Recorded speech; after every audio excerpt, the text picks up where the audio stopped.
पहलगाम हल्ल्यामध्ये शहीद झालेला घोडेवाला सय्यद आदिल हुसेन यांचं घर 1 वर्षात बांधून देऊ असा शब्द उपमुख्यमंत्री एकनाथ शिंदे यांनी दिला होता।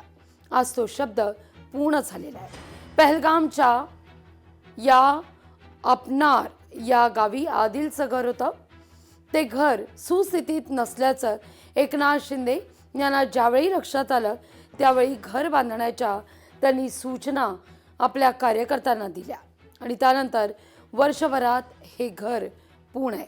या सगळ्याचा आढावा घेतला आपले प्रतिनिधी उमेश करंजकर यांनी।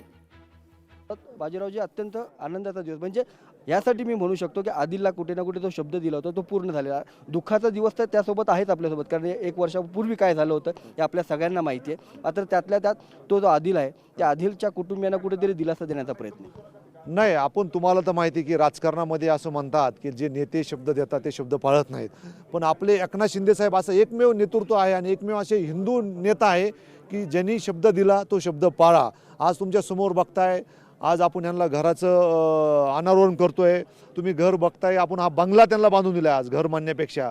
की जो आदिल हुसेन शाह होता त्यांनी आपल्या 26 हिंदू लोकांची टुरिस्टची नाही जीव गेला त्याच्यामध्ये, आणि तो वाचवताना आदिल हुसेन शहानी स्वतःचा जीव पण गमावला आणि त्या कुटुंबाचा एक करता धरता मुलगा होता। हे जेव्हा शिंदे साहेबाला कळलं तेव्हा साहेब म्हणजे तू त्यांच्या घरी जाऊन ये।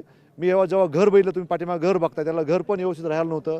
कुटुंबांना तर असं वाटतच, कुटुंब मला असं बोलत आहे की बाबा आम्हाला इधर के ऐसे लोग बोल रहे ये आपको क्यों घर देंगे, उनका इधर पार्टी का तो कोई काम नहीं, ये सिर्फ उनके पब्लिसिटी के लिए आपको तुम्हाला बोलून गेलेत की आम्ही तुम्हाला घर देऊ काय।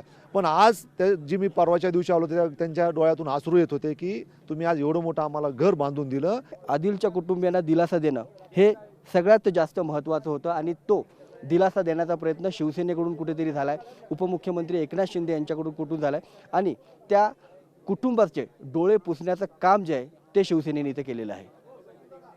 कॅमेरामन राजेश सोबत उमेश करंजकर, लोकशाही मराठी, पहलगाम।